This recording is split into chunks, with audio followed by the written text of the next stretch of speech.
Buenos días, ¿cómo les va? Buenos días, buenas tardes, buenas noches, no sé a qué hora me estarán escuchando. Yo soy Ignacio Uriarte de Mar del Plata y vamos a hablar en este momento sobre eh, inmunidad frente a patógenos intracelulares y extracelulares y puntualmente en la clase de hoy vamos a hablar sobre inmunidad frente a virus y parásitos. Quiero agradecer a Inca, a Leila particularmente por el desarrollo del curso, por la invitación a participar y a ustedes por ser parte y tomarse el tiempo en charlar un ratito o pensar en inmunología. Bueno, muy bien. Dentro de los objetivos de aprendizaje de hoy, como siempre, vamos a estar tomando como referencia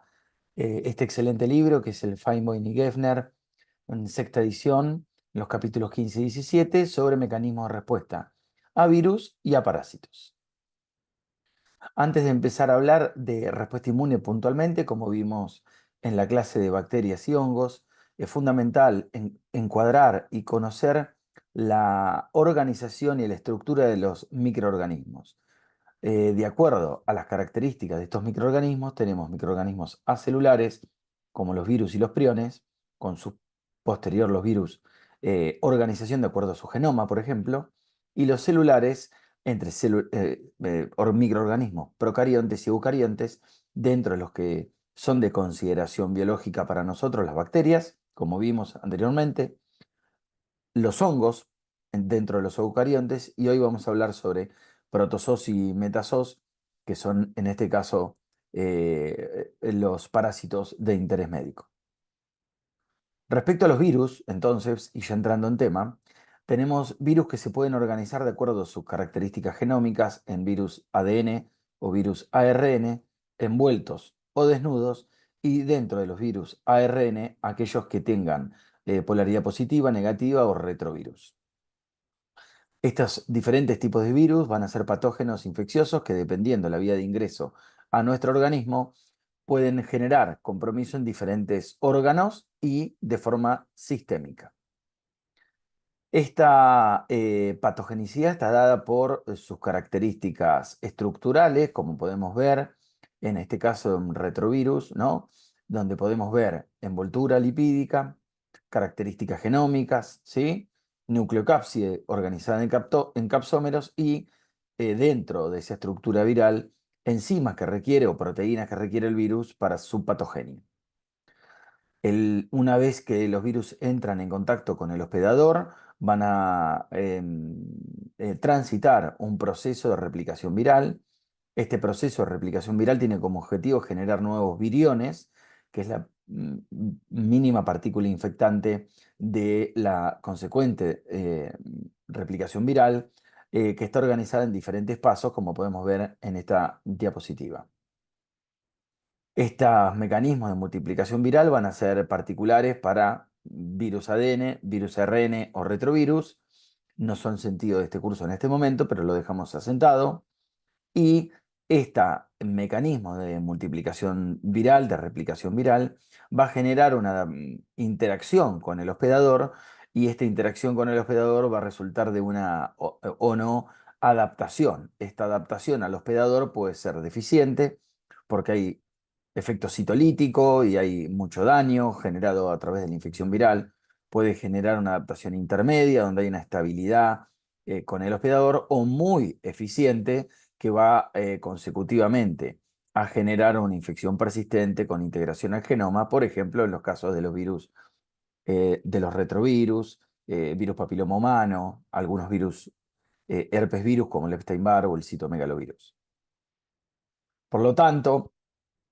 esta interacción, que es consecutiva a los mecanismos de replicación viral y características propias de los virus que generan adaptación con el hospedador o no, va a haber adaptación deficiente donde en general hay una enfermedad aguda, puede o no tener parámetros de gravedad, en este caso, por ejemplo, la rabia, características intermedias, donde puede haber variabilidad con estas variaciones antigénicas, generando una enfermedad que puede ser grave, donde hay tanto para estas enfermedades buenas estrategias de control de estas infecciones a través de vacunación, y cuando la interacción es eficiente, porque se logra integrar el virus al genoma y generar infecciones crónicas persistentes o latentes,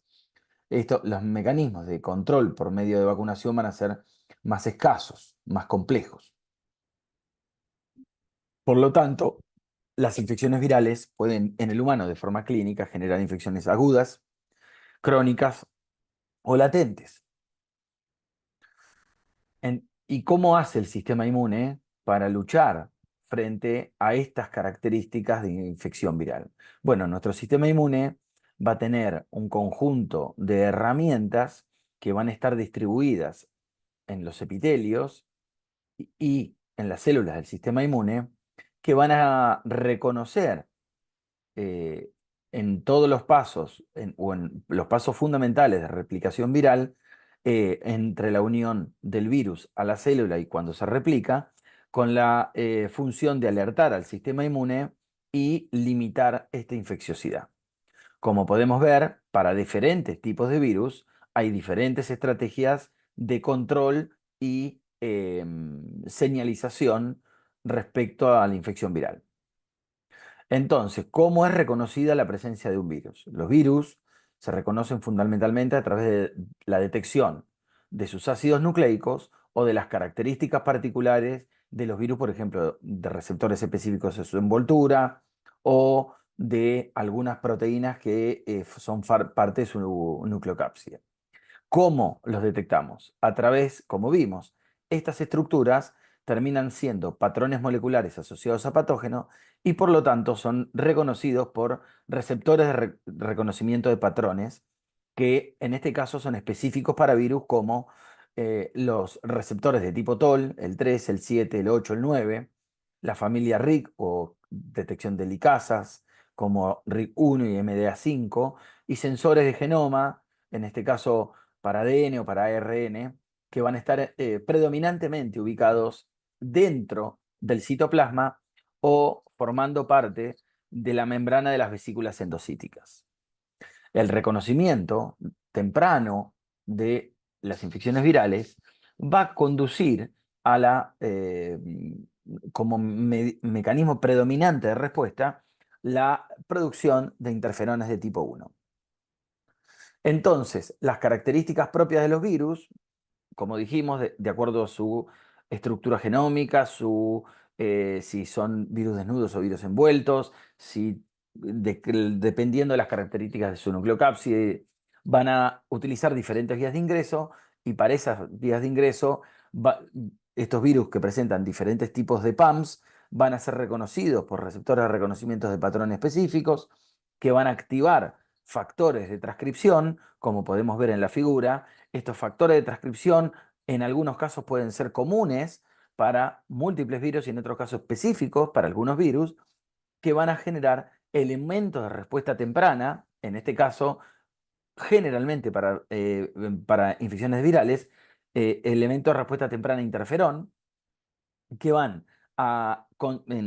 través de una cascada de señales, activar la transcripción y la traducción, en este caso de interferones de tipo 1. Por lo tanto, como vemos, los epitelios juegan un rol fundamental en el reconocimiento de las infecciones virales, ya que es la puerta de entrada a estas infecciones virales, pero en este lugar están interactuando en solidaridad y como parte de estos epitelios elementos de la inmunidad innata y la inmunidad adaptativa que se van a ir formando consecutivamente. El puente entre estas dos eh, mecanismos de respuesta nuestro de la inmunidad innata, que funciona, como ya sabemos, de forma integrada, son las células dendríticas. Van a ser de gran importancia, como vamos a ver posteriormente. Los interferones de tipo 1, las lisosimas y las células NK dentro de la inmunidad innata y dentro de la inmunidad adquirida, la respuesta inmune predominantemente humoral, mediada por anticuerpos, y la respuesta inmune celular, mediada por linfocitos T, CD8 y CD4 efectores. Dentro de los tiempos de quién actúa primero y quién actúa después, en este esquema es un esquema de entrada en los cuales vamos a ir repasando o revisando cómo son cada una de estas respuestas, interferones de tipo 1, células natural killer, linfocitos TCD8, linfocitos TCD4 y linfocitos B con la consecuente función y liberación posterior de anticuerpos. ¿Y cuál es la relación o la función necesaria de las células dendríticas en este sentido? Entonces, para empezar a hablar sobre respuesta inmune innata, vamos a hablar de interferones de tipo 1, que son citocinas con capacidad de interferir en la multiplicación viral y regular la respuesta inmune.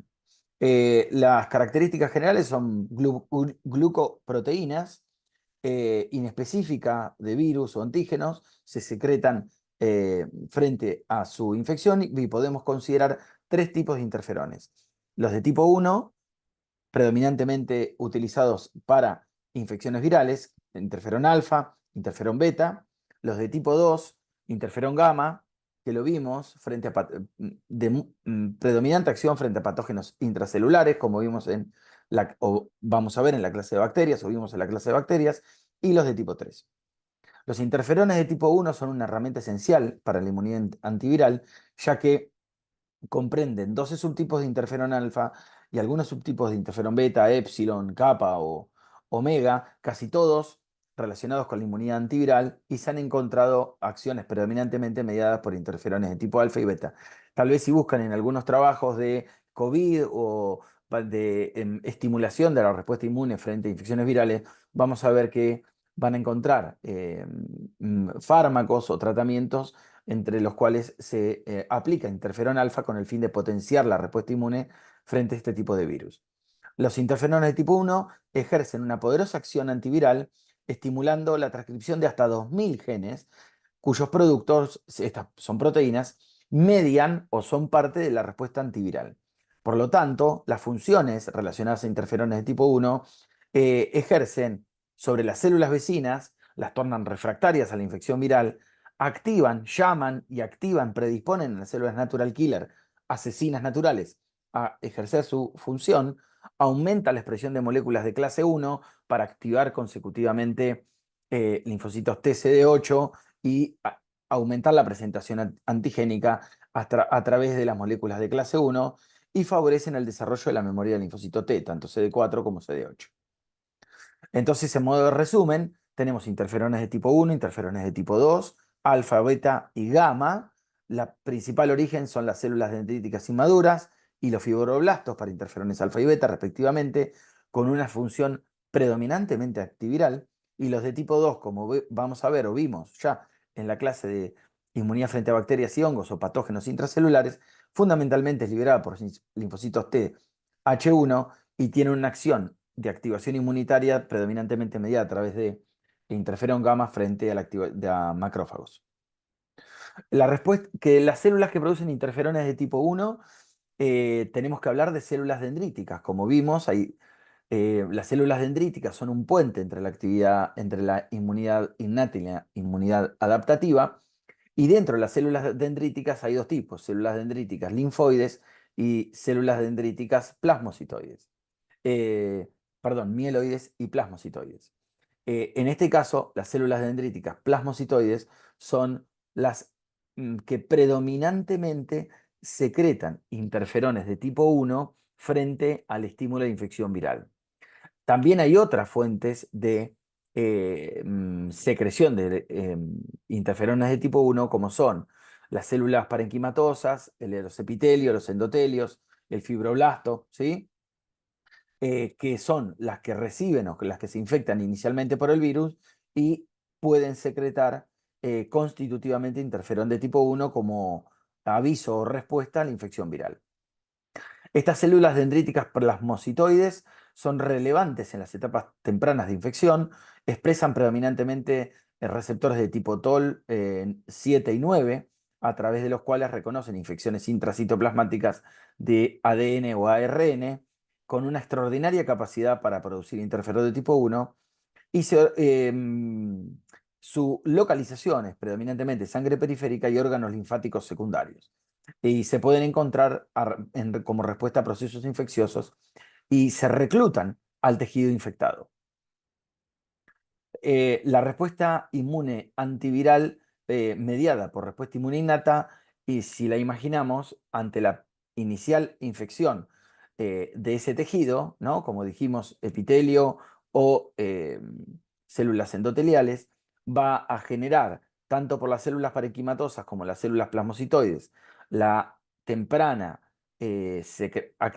reconocimiento, receptores de reconocimiento de patrones virales, activación de factores de transcripción, elementos de respuesta a interferón,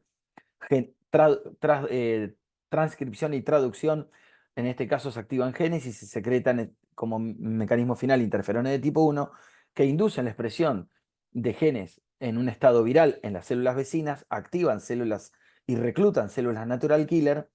y estimula la producción de otras citoquinas proinflamatorias en el conjunto de células que participan de esa infección viral, generando reclutamiento de células natural killer, reclutamiento de más células dendríticas plasmocitoides y la amplificación de la señal con el origen de la cascada inflamatoria. Las células natural killer son fundamentales en la eliminación y control de infecciones virales, ya que son parte de la inmunidad innata y participan en la conformación de la primera línea de defensa, aunque su función no está restringida al campo de la inmunidad innata y vamos a ver que colabora con la inmunidad adaptativa. Estas células natural killer representan un nexo muy importante entre inmunidad innata y adaptativa y su función secretora de citoquinas es muy relevante en este sentido. De hecho, en aquellas personas que no tienen células natural killer o que las células natural killer tienen un defecto funcional importante, vamos a ver que hay infecciones severas asociadas predominantemente a patógenos virales. Las funciones, por lo tanto, de las células natural killer median inmunidad antiviral, inmunidad frente a bacterias y parásitos intracelulares, median inmunidad frente a tumores y al control efectivo de tumores y regulan la respuesta inmune adaptativa. ¿Cómo hacen las células natural killer para reconocer a las células blanco? Bueno, porque utilizan un panel de receptores activadores e inhibitorios. Como recordamos, los linfocitos T y los linfocitos B tienen receptores del linfocito T y receptor del linfocito T que median el reconocimiento específico frente a un antígeno en particular. Los receptores de reconocimiento de patrones de las células de la inmunidad innata son receptores que reconocen patrones moleculares asociados a patógenos. Ahora, las células natural killer tienen una capacidad de mediar a través de una balanza entre receptores activadores y receptores inhibidores. La expresión de moléculas de clase 1 es uno de los predominantes receptores inhibidores porque indica que la célula natural killer está reconociendo en su mismo, ese reconocimiento del yo, de las moléculas de su propio cuerpo. Las células infectadas y las células transformadas por neoplasias o tumores pierden la capacidad de expresar moléculas de clase 1 y por lo tanto ese principal inhibidor no existe y además en algunos epitelios o las células dendríticas plasmocitoides aumentan la expresión de moléculas de clase 1 y a través de este aumento de expresión también exponen o muestran a través de moléculas de clase 1 antígenos a los linfocitos T CD8, lo cual potencia y sinergiza la acción citolítica y antiviral y antitumoral de estas células. Por lo tanto, y como resumen, es el balance entre receptores inhibidores y receptores activadores lo que va a determinar la actividad o no actividad de las células natural killer. Entonces, el resultante de la acción de células natural killer, recordemos que en sangre periférica hay dos poblaciones, una población, vamos a ponerla así, semimadura y una población madura. Esa población madura tiene la capacidad citolítica intrínseca si estos receptores activadores predominan por sobre los inhibidores. En el caso de una infección viral o una transformación neoplásica, el resultante, por lo tanto, va a ser la apoptosis de la célula blanco que esto no va a ocurrir cuando no se encuentra esta condición. Los mecanismos mediados por células natural killer para destruir a la célula, que se conoce como citotoxicidad, van a ser mecanismos a través de secreción de citoquinas, ¿no? Mandamos un mensaje a la célula vecina y estas células, que son gránulos que tienen perforinas y granzimas, o un mecanismo no secretorio a través de la activación de receptores de muerte. Y además van a tener un mecanismo proinflamatorio sobre el conjunto de las células vecinas, predominantemente sobre células de la inmunidad innata, a través del interferón gamma, porque secretan alta cantidad de interferón gamma, potenciando la respuesta inflamatoria local. Entonces, la respuesta inmune innata en ciertos casos logra erradicar la infección y en otros casos permite evitar la diseminación del patógeno mientras es un puente hasta que se activa la respuesta inmune adaptativa. Recordemos que en el caso de la primera infección, la inmunidad por este patógeno, por cualquiera de los patógenos, la respuesta inmune adaptativa requiere un tiempo de activación y contribuye de esta manera a determinar el perfil de respuesta adaptativa que voy a tener. Como ya vimos, no es lo mismo una bacteria extracelular que intracelular, no es lo mismo cierto tipo de hongos, y, y no va a ser lo mismo para diferentes tipos de virus o parásitos que vamos a ver. ¿Por qué? Porque poseen patrones moleculares asociados a patógenos que activan diferentes perfiles de receptores de reconocimiento de patrón en la respuesta inmune innata y cada uno de ellos va a activar un factor de transcripción diferente que va a condicionar el tipo de respuesta adaptativa que requiero para ese tipo de microorganismo. En este sentido, como podemos ver, la célula dendrítica tiene un rol fundamental en la primera activación porque es la única célula que funciona, que se llaman células presentadoras de antígenos profesionales, que solo ellas pueden activar a linfocitos TCD4 vírgenes o TCD8 vírgenes y condicionar el perfil de respuesta adaptativa que voy a requerir en base al antígeno o al patógeno en el cual me fue activada la respuesta inmune innata. Por lo tanto, volvemos a pensar que en el órgano linfático secundario, esa célula dendrítica que lleva antígenos va a activar linfocitos TCD4 y TCD8 en un perfil de respuesta específico de los linfocitos TCD4 a través de el complejo mayor de histocompatibilidad de tipo 2, activar los linfocitos T citotóxicos supresores CD8 a través de complejo mayor de histocompatibilidad de tipo 1 y se va a condicionar en los CD4 a través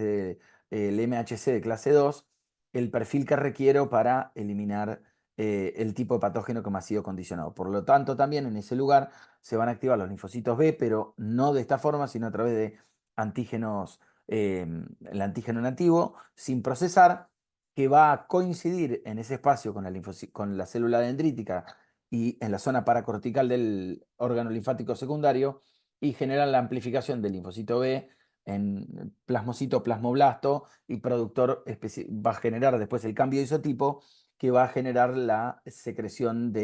posterior de anticuerpos.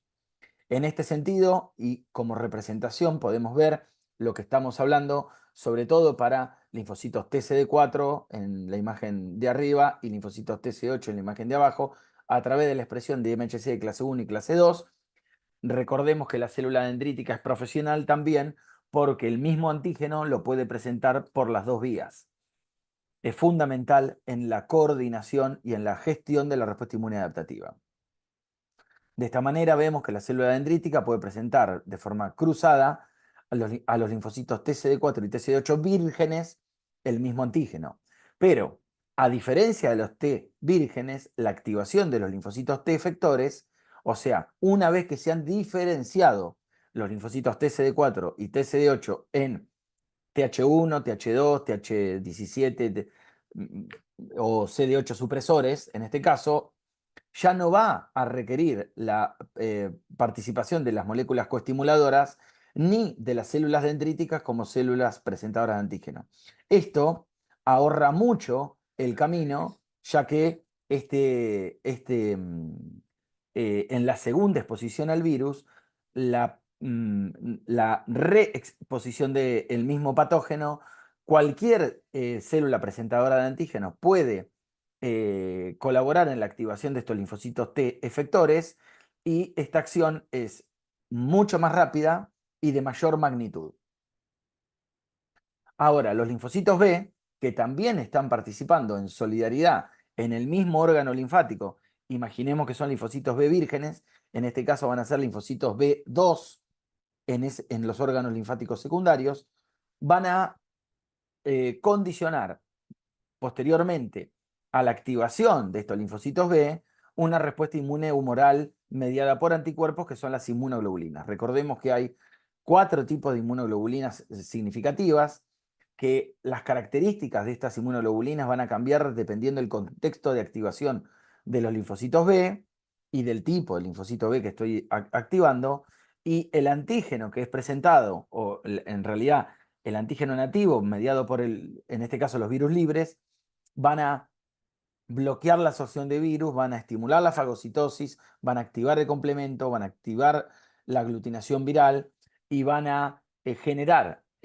frente a células infectadas por virus la citotoxicidad mediada por anticuerpos y la activación de complemento. Esto va a hacer que eh, en sinergia y en solidaridad frente a la actividad citotóxica mediada por las células frente a la infección viral, neutralizar y eliminar a los viriones que quedan dentro del cuerpo. Entonces, para esto es importante conocer el rol de los anticuerpos citotóxicos y los anticuerpos neutralizantes.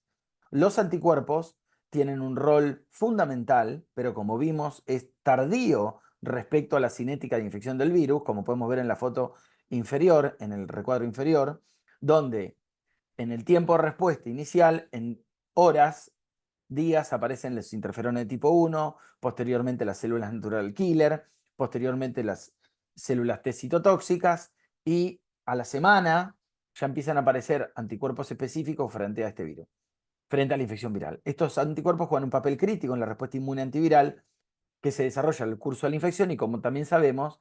estos anticuerpos van a ser los que generen memoria inmune con la cual nosotros podemos medir, por ejemplo, respuesta inmune frente a vacunas o saber si una persona o no estuvo infectada por ese virus.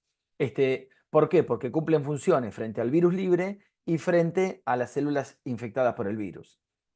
bloqueando la unión del anticuerpo del virus a la célula, bloqueando la entrada a la célula, bloqueando el denudamiento viral, dañando la cubierta del virus, estimulando, bloqueando los receptores virales, estimulando la acción del complemento. Junto al complemento van a permitir la citotoxicidad mediada de la célula infectada, la opsonización del virus envuelto, o directamente el anticuerpo, a través de su porción FAB, que es la que reconoce el antígeno en la célula infectada, deja al descubierto la porción FC y va a facilitar la citotoxicidad mediada por células natural killer. ¿Cómo llegamos a tener anticuerpos? Bueno, recordemos que en este caso, al tratarse del virus, son anticuerpos T dependientes, va a requerir la estimulación y el reconocimiento antigénico en el órgano linfático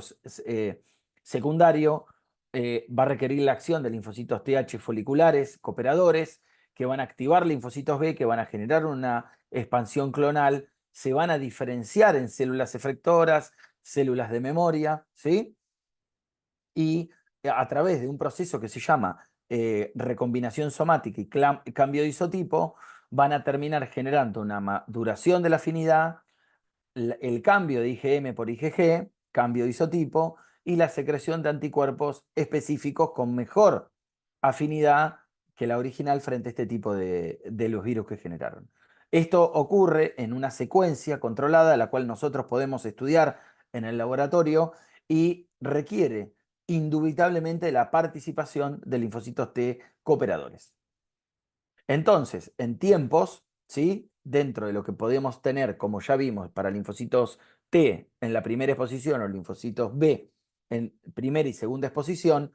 el tiempo que tardan en actuar, fíjense que para una respuesta primaria estamos casi a un tercio en el tiempo, entre un tercio y un quinto de disminución de la respuesta frente a la segunda exposición, y la magnitud de la respuesta sigue siendo mayor. Por lo tanto, menores partículas virales, lo mismo podríamos decir frente al alérgeno, menores partículas virales, exponencialmente mayor es la respuesta en las siguientes infecciones por el establecimiento de la memoria inmune y la generación de mayor afinidad de anticuerpos del isotipo IgG. Respecto entonces a la citotoxicidad mediada por anticuerpos, es lo que tenemos, esto involucra la IgG, a través del cual la célula blanco tiene antígenos que son presentados, esos antígenos son reconocidos por anticuerpos IgG, y esos anticuerpos IgG dejan expuesta su porción Fc, que a través de los receptores de la porción Fc de las, por ejemplo, de las células natural killer, em, median la citotoxicidad a través de esta actividad, porque son muy activadores, por ejemplo, de estas células. Es mediada también por neutrófilos, eosinófilos, monocitos y macrófagos, no solamente células natural killer, y no involucra en todos los casos a un único mecanismo efector. Como vimos, hay citotoxicidad mediada por células, citotoxicidad por secreción de perforinas y granzimas por parte de los CD8 y de las células natural killer. De esta manera, los linfocitos T, a través de los CD4 efectores, TH1 por ejemplo, las células CD8 a través de la generación de células citotóxicas van a generar citotoxicidad directa, producción de linfotoxinas, citotoxicidad dependiente de anticuerpos, con la consecuente destrucción de la célula infectada. Esta es una representación gráfica final sobre la acción en conjunto de todos los tipos de células de linfocitos T, natural killer, y el producto final, que son los anticuerpos de la activación de los linfocitos B, sobre las células infectadas por virus en este caso.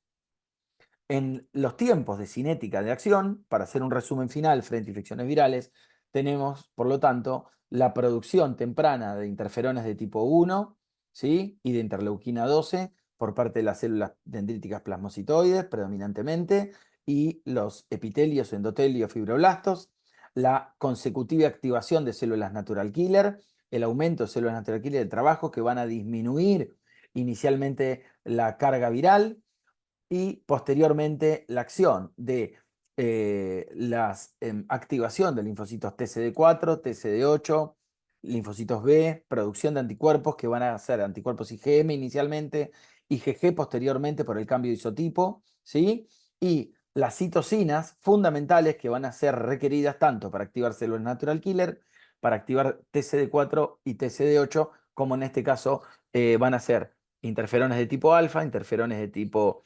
gamma e interleuquina 2 predominantemente. Ahora, los virus también juegan su rol porque han desarrollado un diverso conjunto de estrategias para evitar muy eficientemente la acción del sistema inmune. Entre ellas, las predominantes son la interferencia de la actividad mediada por citocinas, sobre todo la evasión o retraso de respuesta mediada por interferón, la inhibición de la actividad de células natural killer, la interferencia de la producción o el retraso o la anomalía en la producción de moléculas de clase 1, de clase 2,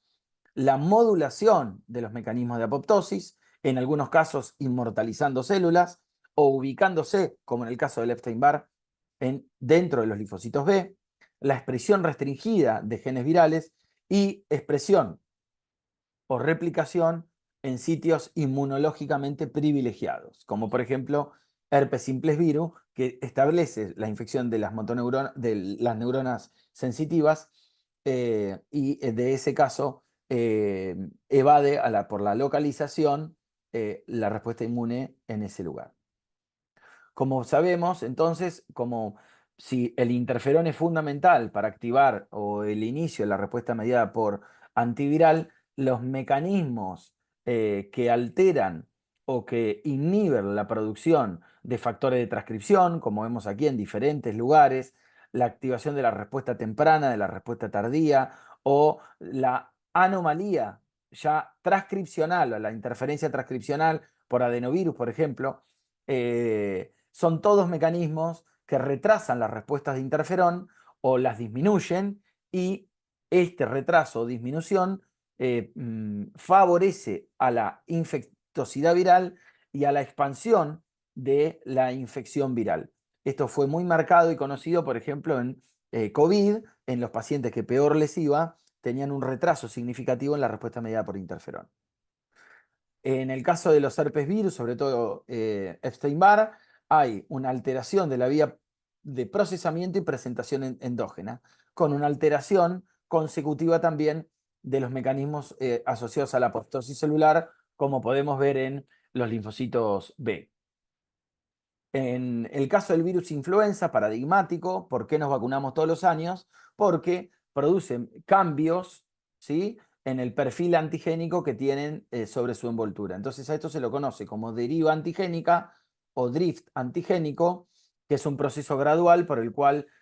la replicación viral va generando mutaciones en los genes que codifican antígenos y se producen nuevas cepas virales muy relacionadas entre sí, con la acumulación de mutaciones a lo largo del tiempo que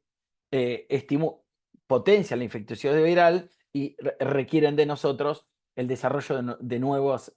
actualizar las vacunas disponibles. La deriva antigénica se produce para los 3 tipos de virus influenza. Ahora, el shift antigénico es un proceso repentino, no gradual, que se produce por mutaciones mayores, ¿sí?, en la composición genética del virus, y en general puede hacer un ensamble por coinfecciones virales donde se producen nuevas proteínas de hemaglutinina y neuraminidasa que derivan del virus influenza, y este cambio puede resultar en la aparición de un nuevo subtipo o especie, no en una nueva cepa. Es un cambio mayor y es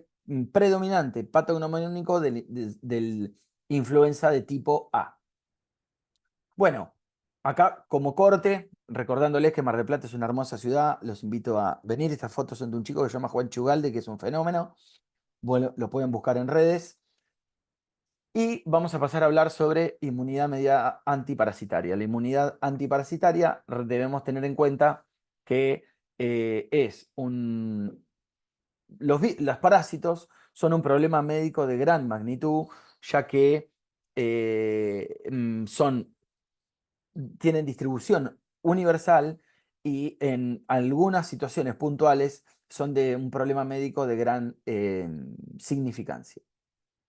Si tenemos que recordar cómo se clasifican los parásitos, recordemos que hay parásitos microparásitos, que son protozoos, o macroparásitos, que son los metazoos, y los protozoos están divididos en 4 familias: amebas, flagelados, ciliados, epicomplexas, y los metazoos están divididos en helmintos, anélidos y artrópodos, ¿sí? Dentro de los artrópodos, por ejemplo, están arañas, arácnidos o otro tipo de artrópodos que son vectores de infecciones virales o bacterianas o parasitarias. Y los platelmintos y los helmintos, que están divididos en platelmintos, estodes y trematodes, nematodes y acantocéfalos, que son predominantemente los platelmintos y los nematodes los de mayor importancia médica, en conjunto con algunos grupos de protozoo. Esto quiere decir que hay parásitos chiquitos, parásitos grandes, y por lo tanto la respuesta inmune frente a ellos no va a ser similar. Las infecciones causadas por bacterias y virus en general dan lugar a procesos agudos y en muchos casos, como vimos, resolución de la infección. En otros pueden generar infecciones crónicas. Los parásitos son muy sofisticados en evadir la respuesta inmune y por lo tanto provocan infecciones crónicas, pudiendo coexistir con el individuo por largos periodos sin destrucción del microorganismo. Los parásitos son organismos más complejos que los virus y las bacterias, los metazoos son multicelulares y confieren mayores posibilidades de evadir al sistema inmune. La relación huésped-parásito es prehistórica e involucra un proceso de selección natural que ha resultado en una coevolución de ambas especies. Existe gran diversidad filogenética entre los distintos parásitos. Sin embargo, hay algunos tipos de coincidencia. Son ciclos de vidas complejos, hay cronicidad en las infecciones que producen, y algunas infecciones parasitarias pueden presentarse de forma asintomática durante un periodo prolongado en coexistencia con la continua replicación y propagación y transmisibilidad de las infecciones parasitarias, lo cual hace más complejo su control. La inmunidad innata juega un rol fundamental en el reconocimiento, como vemos, siempre la inmunidad innata es el primer eslabón de la cadena en el cual reconoce la infección, que actúa como primera barrera de defensa, y los mecanismos humorales propios de la inmunidad innata participan de la defensa frente a infecciones parasitarias. Estos mecanismos humorales están constituidos predominantemente por la acción del complemento, ya que el complemento puede promover a través de la vía alterna y la vía de las lectinas, reconocimiento a través de la manosa, ¿sí? La activación de la inflamación local, favoreciendo la fagocitosis sobre todo de los protozoos intracelulares. Estos parásitos suelen expresar en su superficie manosa o residuos de manosa que pueden ser reconocidos por las proteínas de unión a manosa que activan el complemento a través de la vía de las lectinas, y esta vía de las lectinas termina activando complemento a través de C4 en la vía clásica. Existen otros factores solubles que actúan como primera barrera frente a parásitos, como se estudian en los tripanosomas, que son factores líticos para tripanosomas, muy estudiado en Trypanosoma cruzi. En los seres humanos, estos factores líticos constituyen una resistencia innata a Trypanosoma brucei. Estos factores tienen acción citotóxica, por ejemplo, mediados por peroxidasa, y sugiere entonces lo fundamental de la lisis mediada por daños oxidativos de este tipo de patógenos. Dentro de los mecanismos celulares, los macrófagos son fundamentales en un perfil clásico inflamatorio, como repasamos en bacterias y virus, y la fagocitosis de los parásitos mediada por macrófagos suele involucrar la colaboración del complemento y los productos de degradación del C1, C3 y C4, y los receptores de reconocimiento de patrones pertenecientes a la familia de las lectinas de tipo C, que van a colaborar y sinergizar la acción antiparasitaria de parásitos intracelulares. Los mecanismos de destrucción a través de los parásitos y de su fagocitosis, recordemos que van a estar relacionados a mecanismos oxígeno independientes y oxígeno dependientes. Y la capacidad microbicida de los macrófagos dependerá en última instancia de su estado de activación. Por lo tanto, va a ser requerida la acción de linfocitos T, H1 y de las células natural killer que secreten interferón gamma para controlar esta acción. Estas citocinas inflamatorias presentan mayor capacidad de activación del macrófago. Una vez liberada, interferón gamma puede ser producido en esta fase temprana tanto por células natural killer, otras células que se llaman NKT, que son CD3, NK, y células T, que en vez de tener un receptor, un TCR, con una molécula alfa y una beta, tienen una cadena gamma y una cadena delta. Estos tipos de linfocitos T, que van a predominar en infecciones parasitarias o en cierto estado de infección parasitaria, van a ser requeridos entonces en la activación como consecuencia de la infección parasitaria. Luego de la activación, la expansión y la diferenciación de estas T efectoras, se van a generar en primer lugar TCD4, TH1 y TCD8 citotóxicos efectores y de memoria que representarán la principal fuente para infecciones futuras. Acá tenemos en modo de esquema entonces el rol de la activación de TH1 con la producción de interferón gamma, interleuquina 2, que van a colaborar con la activación del macrófago, la activación de las células natural killer y la activación de linfocitos TCD8 para coordinar la respuesta citotóxica frente a parásitos intracelulares. Las células NKT van a expresar predominantemente en su TCR, van a reconocer CD1, que es fundamental en el caso de la reconocimiento de células infectadas por parásito para activar mecanismos de citotoxicidad. Los parásitos intentarán evadir este proceso a través de escape del fagosoma, ubicándose en el citosol, o bien inhibiendo la maduración del fagosoma, como es el caso del Toxoplasma gondii. En el caso de los macroparásitos, metazoos, el minto, los gusanos, a diferencia de los protozoos, tienen un gran tamaño, por lo cual no pueden ser fagocitados. En este caso, si yo no me lo puedo fagocitar, lo que voy a hacer es generar un medio tóxico para la supervivencia metabólica de este parásito. Esto va a estar comandado predominantemente por mecanismos de respuesta TH2. Por lo tanto, las citoquinas de un perfil TH2 van a ser predominantemente interleuquina 4, interleuquina 5, interleuquina 13, que van a mediar la activación de macrófagos en un perfil alternativo, y la consecuencia de esto es la producción de citoquinas antiinflamatorias, como son el factor de crecimiento transformante beta y la interleuquina 10, que van a condicionar la diferenciación de células TCD4 en el contexto de presentación antigénica en el órgano linfático secundario a un perfil TH2.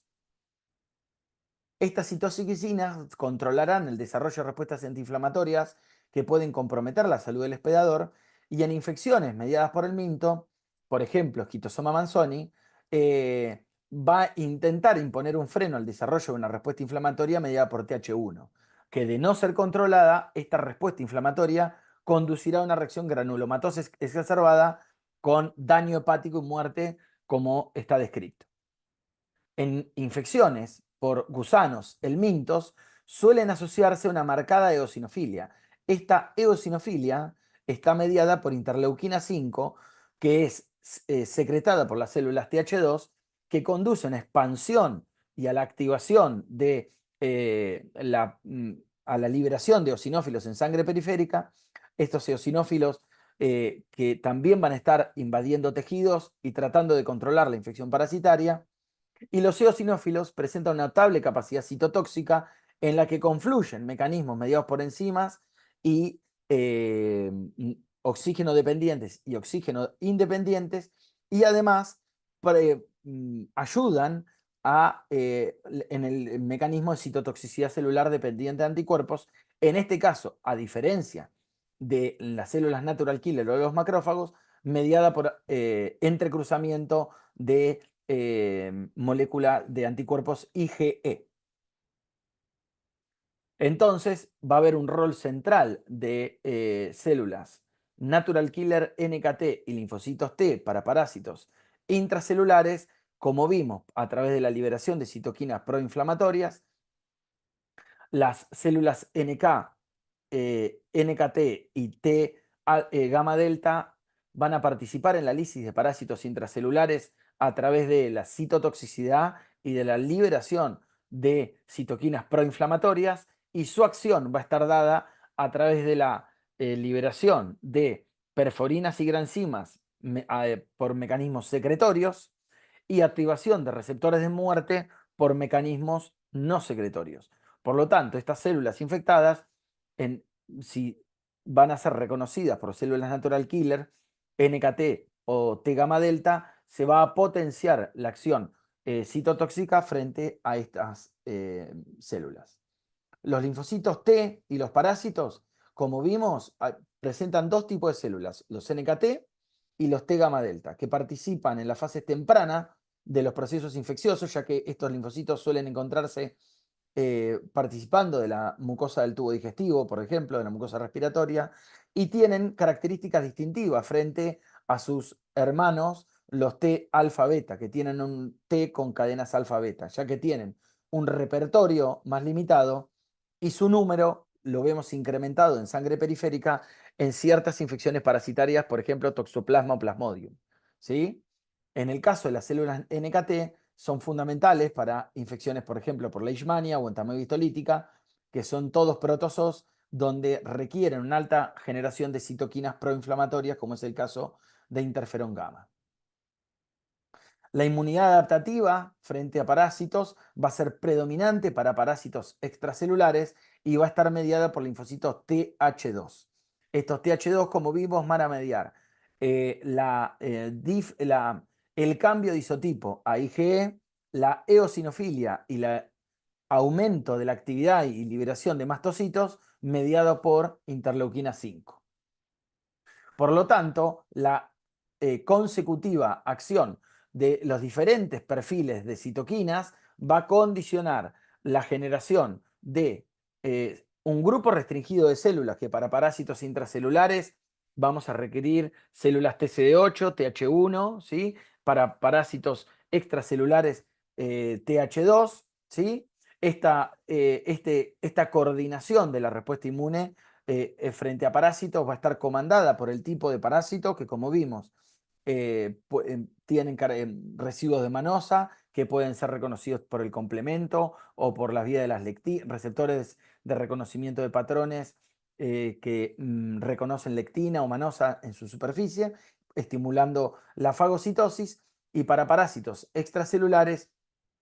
los mecanismos efectores predominantes de la respuesta extracelular a parásito extracelular van a ser la muerte directa del parásito por mediadores tóxicos como histamina o serotonina, la producción, la inducción de alteración de la migración parasitaria y de las capacidades del metabolismo digestivo de los parásitos, la expulsión de parásitos de los tejidos del hospedador y la inhibición de la multiplicación, la reproducción de parásitos como son algunos parásitos nematodes. Recordemos que para parásitos nematodes, por ejemplo, Ascaris lumbricoides, tienen un ciclo dentro del cuerpo que se conoce como ciclo de Loss, que produce una reacción inflamatoria consecutiva a ese ciclo de pasaje del parásito por los tejidos del hospedador, ya que requiere el paso por la vía portal, salir por el pulmón y volver a reingresar para adquirir su madurez sexual. Ese ciclo de Loss que establece dentro del organismo produce una reacción inflamatoria en el huésped mediada predominantemente por TH2, que es lo que nosotros encontramos posteriormente reflejado en el laboratorio como una respuesta con eosinofilia y aumento de la IgE como característica central. En este resumen, entonces, podemos ver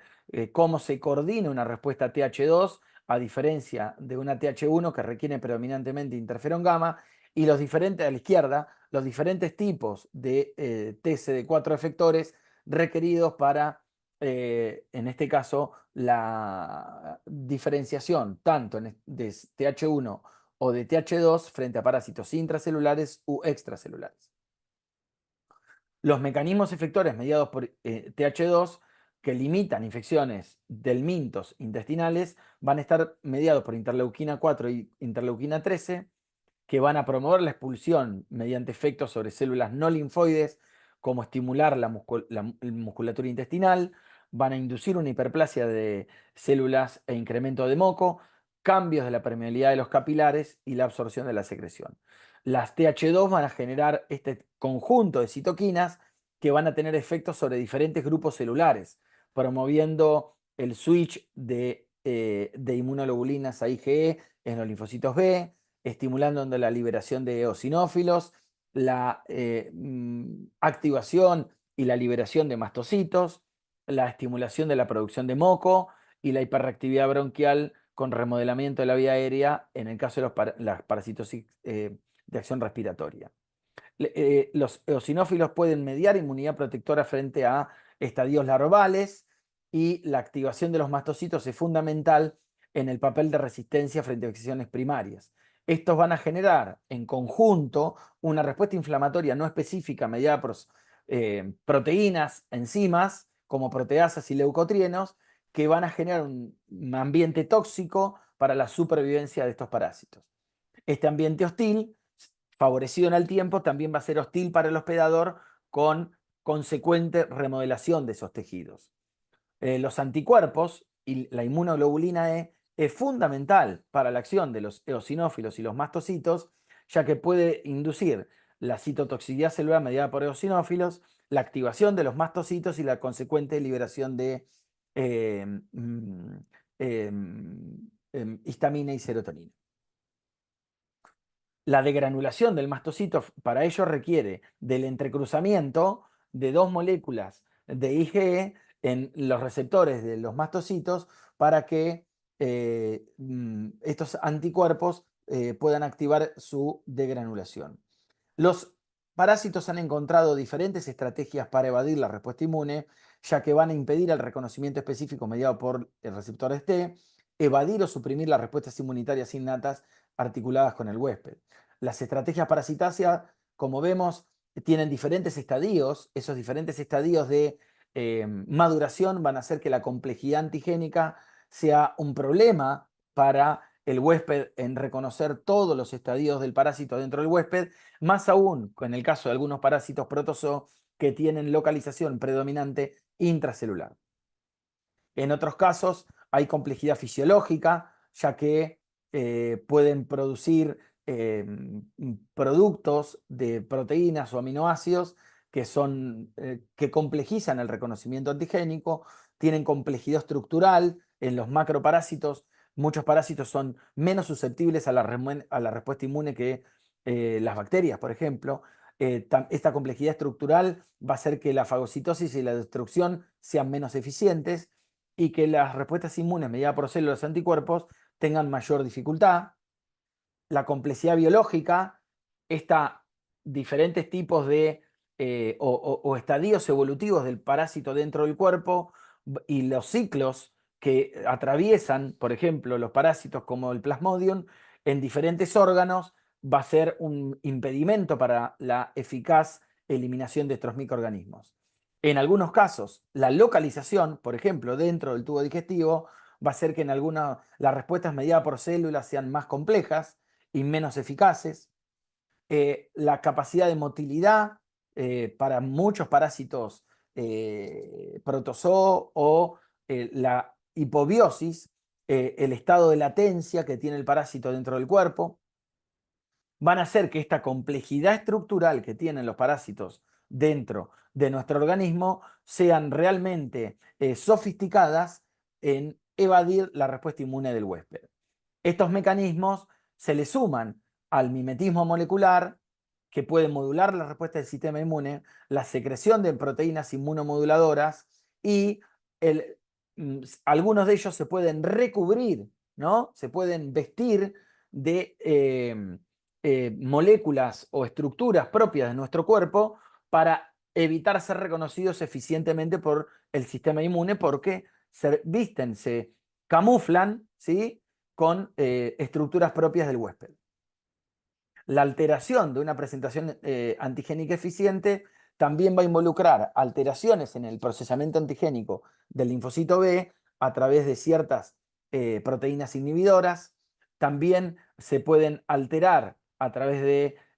inhibición de la activación de los mecanismos de activación de los linfocitos T en la generación de una respuesta inflamatoria eficaz mediada por linfocitos T, y la supresión de la respuesta inmune de células T efectoras a través de estos mecanismos como factores inhibidores de macrófagos, proteínas que alteran la adecuada generación de citoquinas, la resistencia intrínseca de algunos a la acción del complemento, o el control de la disponibilidad, número y función de células efectoras como la filarias, leishmania o estamobistolítica, que alteran la adecuada formación o diferenciación de linfocitos T para ello. También hay alteración de los mecanismos T supresores mediados por células, promoviendo la generación de células T reguladoras. Si tengo más células T reguladoras, voy a tener menos cantidad de células T citotóxicas o supresoras. Hay otros mecanismos también, lo que quiere decir que las diferentes, el menú de oferta de los parásitos como dentro de lo que generan estrategia de evasión de la respuesta inmune son múltiples, combinados y muy eficientes. Esto va a hacer que las manifestaciones inmunopatológicas asociadas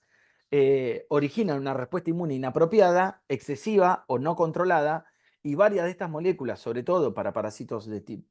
para linfocitos Th1, van a incluir al óxido nítrico, a la interleuquina 1, el factor, el interferón gamma y el factor de necrosis tumoral alfa. Y de la misma forma, para respuestas de Th1, para respuestas de Th2, en un patrón exacerbado, ese exceso de respuesta de eosinófilos, mastocitos, con alta formación de inmunocomplejos IgE frente a parásitos, van a generar una lección citotóxica celular frente a los tejidos que están siendo infectados por esos parásitos, con la consecuente generación de hipersensibilidad de tipo 1, en este caso, o de tipo 4 para parásitos protozoos. Bueno, espero que hayan sobrevivido a estas clases. Ha sido un gusto y un honor para mí transmitir o comentar más o menos cómo son los mecanismos generales de respuesta inmune frente a parásitos y virus y bacterias y hongos. Acá les dejo mi dato de contacto a INCA, asóciense, que sean parte de nuestra comunidad. Les dejo un abrazo grande y hasta luego.